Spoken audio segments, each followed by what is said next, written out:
So many of us grew up in the city. I certainly did. Surrounded by night skies that are filled with street lights and the sound of traffic. I didn't even see my first Milky Way till 2021. Okay, and I was no spring chicken then. So recently, I had the treat of visiting a beautiful dark sky site in Maine. It's an island that I've been going to for many years now. And I had the gift of having a clear sky the very first night I got there.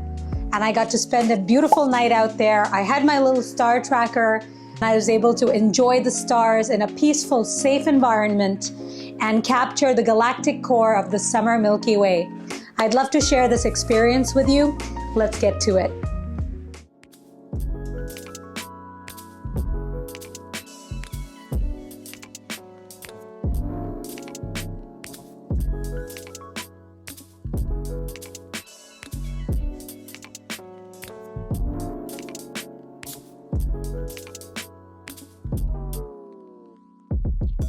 Here I am doing my recon of Lane's Island.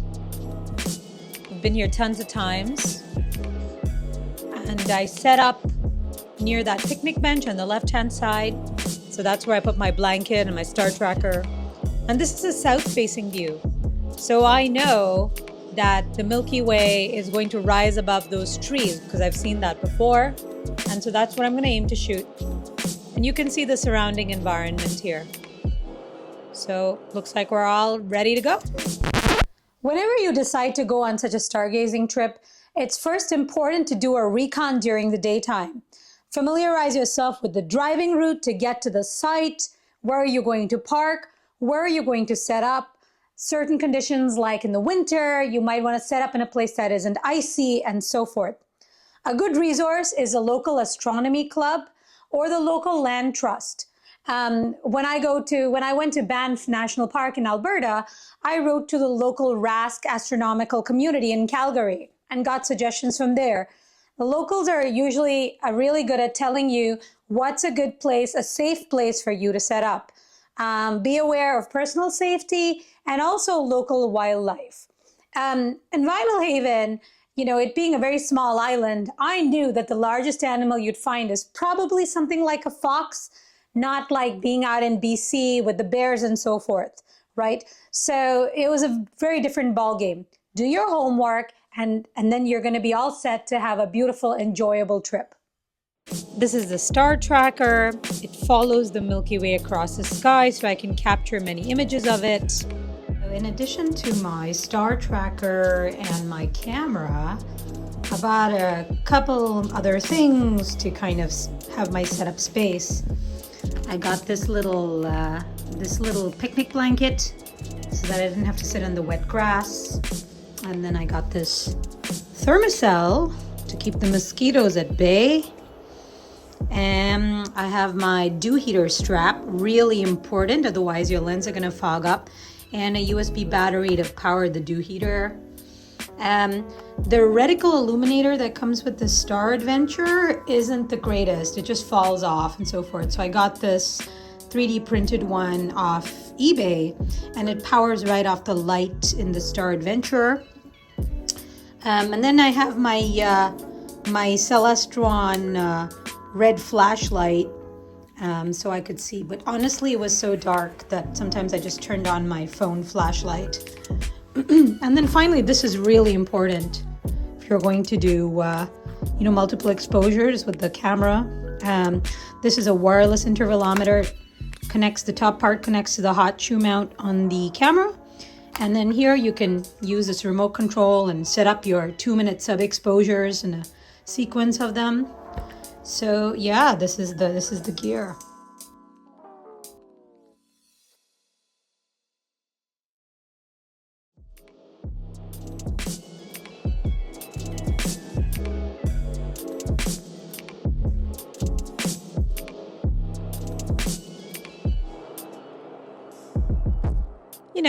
I have to admit, being from the city surrounded by lights, to go into a park like this, which is completely unlit at night, it was a bit nervous-making.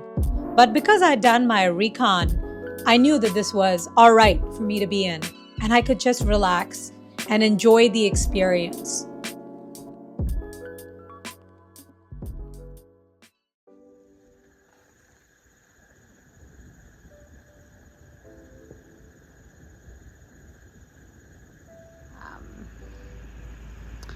So I'm here on Lane's Island right now. You can hear the sounds of the ocean actually right in front of me. And my Star Adventurer is set up and it's taking pictures of Rho Ophiuchi for all it's worth, a target I absolutely cannot see in the city. And I'm hoping to collect data. Hopefully we'll have some clear nights. And I'll be able to share some of the beautiful colors of Rho Ophiuchi with you. I'm also hoping to take some pictures of the Milky Way. I can see it up ahead. It's just beautiful to see, with the naked eye. You can see here, the camera is busy capturing the galactic core of the Milky Way. As I seem to be unable to tear myself away from this imaging session, although something was squawking in the bushes earlier and got me a bit concerned. Seems to have gone away for now.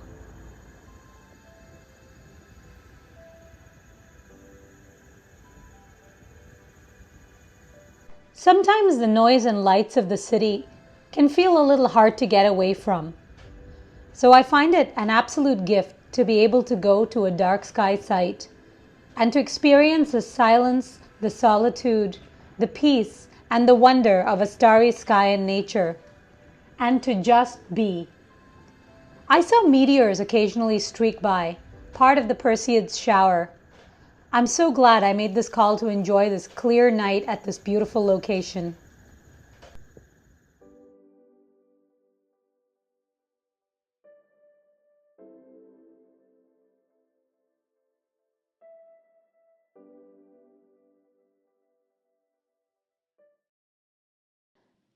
The next evening I went back to Lane's Island to get my foreground shot.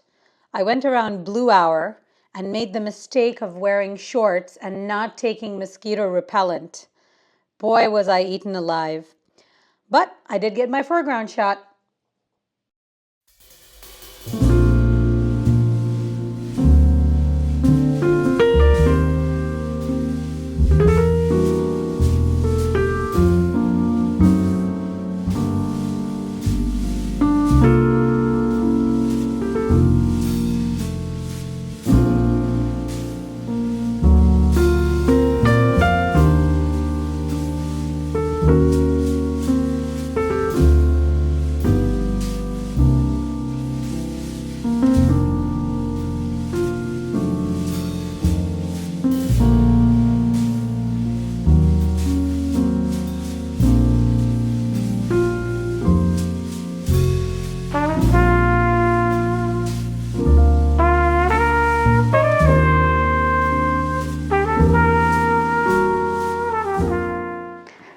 If you enjoyed the stargazing vlog, please give this video a thumbs up. I'd really appreciate it.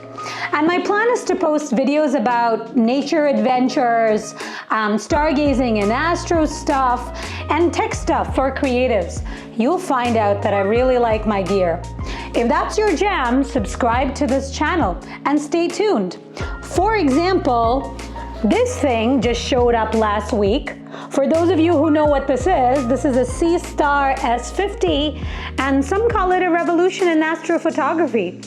So if the sky is clear tonight, as the weather report says it should be, I'm going to be out there giving this thing a whirl. Stay tuned, find out what I see. And in the meanwhile, keep exploring and keep growing.